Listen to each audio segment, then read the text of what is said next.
So the first thing that we need to do in a proper assessment is, of course, make sure the floor is level. The assessment is useless if the floor isn't level. I don't normally use a plumb line or level strings, but for the sake of the camera, I'm using them today, and it's a good thing to use them when you're first learning. Here's her ASISs, and this yellow string is perfectly level, so you can see she's pretty good right there now. And you can probably see there the right shoulder still looks a little low. You can see what's vertical and what's horizontal by the little yellow line. And I've put a little dot on the PSIS. So you can see I've simulated a tilted pelvis here. Now you see what happens with her spine. See how it curves? Actually it curves to the left and then it curves to the right. And she almost makes another little right at the top as well. Okay, and here we've simulated a low ASIS and a high ASIS, and you can see how her spine curves, how tilted her pelvis is, and when we get up here, how it drives her right shoulder down to compensate. You can see we've simulated a low PSIS on the left and a high on the right, and you can see the vertical string and what her spine is doing. It's going over here to the left and then doing a little dance back, and her shoulders are definitely not level, and she's getting cramps just simulating this. So you can imagine the people that you see that come in and actually look like this, what they feel like. We need to see the tilts, lateral, and we need to see on a vertical axis the rotations, and now we need to see anterior posterior. We'll show you that next. Okay, and here we're showing a bilateral flexed ilium, meaning that when I put my fingers on the PSIS and the ASIS, we can see here that she's about 30 degrees, and she should be at about 5 to 10 degrees. And of course that gives you this deep curve in the back, and then it'll usually flatten out the upper back here.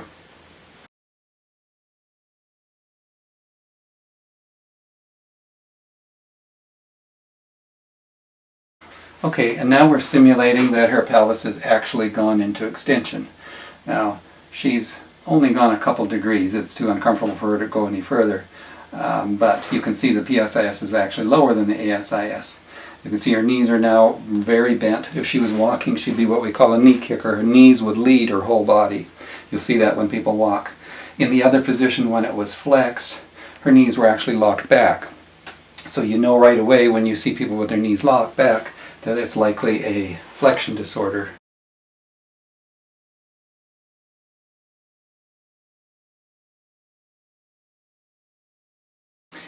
Okay, I'm going to show you the various disorders on the spine model.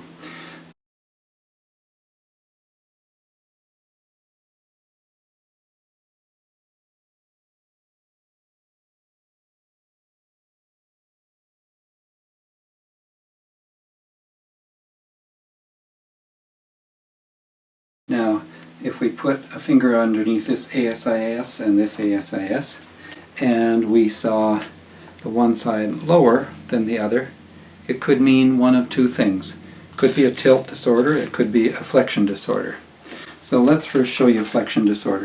If I take this ilium and rotate it anterior, the front down, that would simulate the iliac is tight, psoas tight, rectus femoris tight, and that would bring the ASIS low and the PSIS high. You see how the PSIS comes up?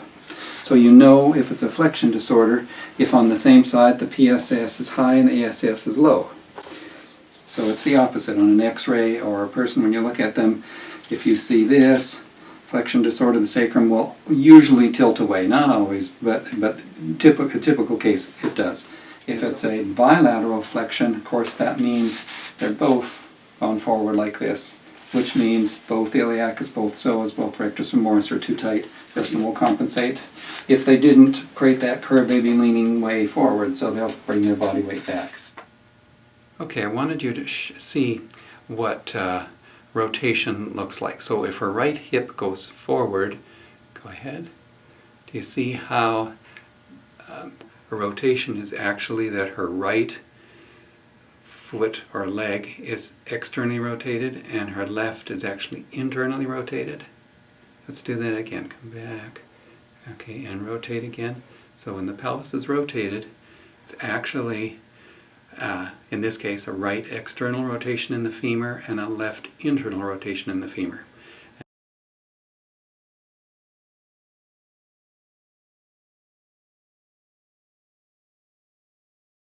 If I put my fingers on just on the inside of the ASIS, now the medial side, and we're going to simulate here, you see how there's more flesh on this side from my finger to here, it's wider, and on this side there's less.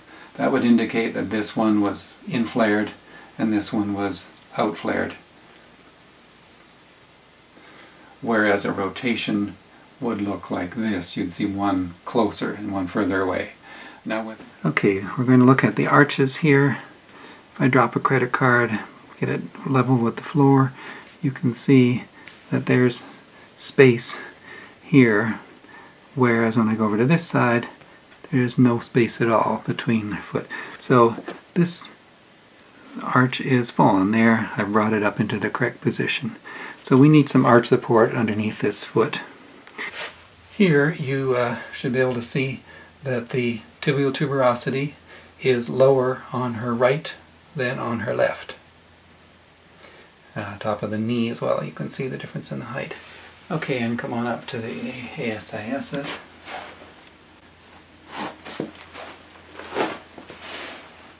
And we see the right lower than the left. This was what I saw when she first came in to see me. And when we come up to the shoulders, now we see the left lower than the right. And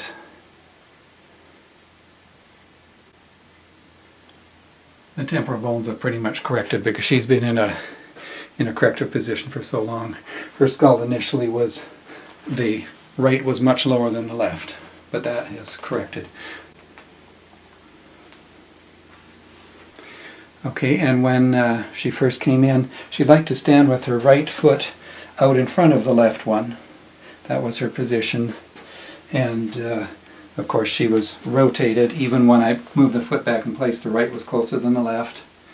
And her arms didn't hang at her sides, her arms hung in front of her legs, and she showed us the back of her hands rather than them hanging at the side and showing us the space between the finger and the thumb. Again, that's corrected already as well. Now, let's see it from behind.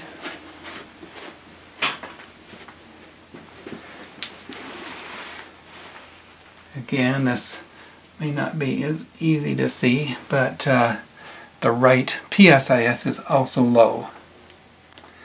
And so, of course, if the right ASIS is low and the right PSIS is low, and she's not standing with one knee bent, which she isn't, it means that there's likely a short leg. And if you remember when we looked at her tibial tuberosities, we saw the right was lower. So it's the right tibia that's shorter on her. So if this was a flexion disorder, in other words, the right ASIS was low, the ilium had gone into flexion, we would, when we line the ankles up and the malleolus is up, we would have seen the tibial tuberosities level, we would have seen the head of the leg bone level. Then we would have seen a low ASIS and perhaps a different in the crest, only because the crest is kind of an anomalous shape, and if you bring it into flexion, it can be lower or higher. So it's a true leg difference. It's not a flexion disorder. Flexion disorder, we would see level, level, level, level, level, and ASIS low. Why would we do a lying down assessment? We will get 3 times as much information doing both a standing and lying assessment as we would just getting a standing assessment. Okay, so I will have her bring her knees up for me before we start the assessment. Now lift your pelvis right up off the table, set it down, and put your legs back down again. The reason I do that is so that they all just fall into their natural position lying down. And you'll see that the right heel is higher than the left heel. And so once she's fallen into that, what feels like a natural position to her, in her case, I've done quite a bit of work on her already. She initially, when she went into this position, lied in a position where she was actually kind of jackknifed.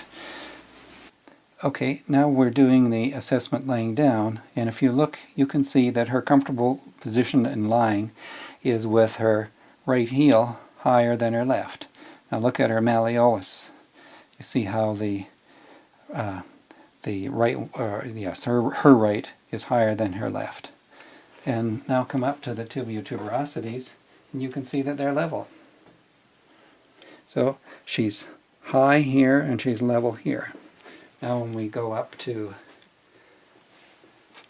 the ASISs, she's perfectly level. And when we go to the head of the trochanter, she is level. And when we go to the crest, she is level. Okay, I will do my assessments standing on the right side of her body because I'm left eye dominant and I want my left eye right over top of her. So now I've pulled her right leg down so that the bottoms of her heels are level, her malleoluses are level. Can you see that?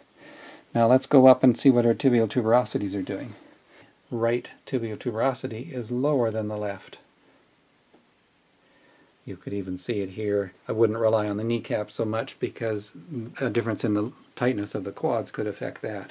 So the tibial tuberosity is a permanent mark. The ASIS, again, the right one is lower than the left one when I get just underneath the little part there. And when we go to the crest, again, the right is low. And when I go to the head of the trochanter, right is low.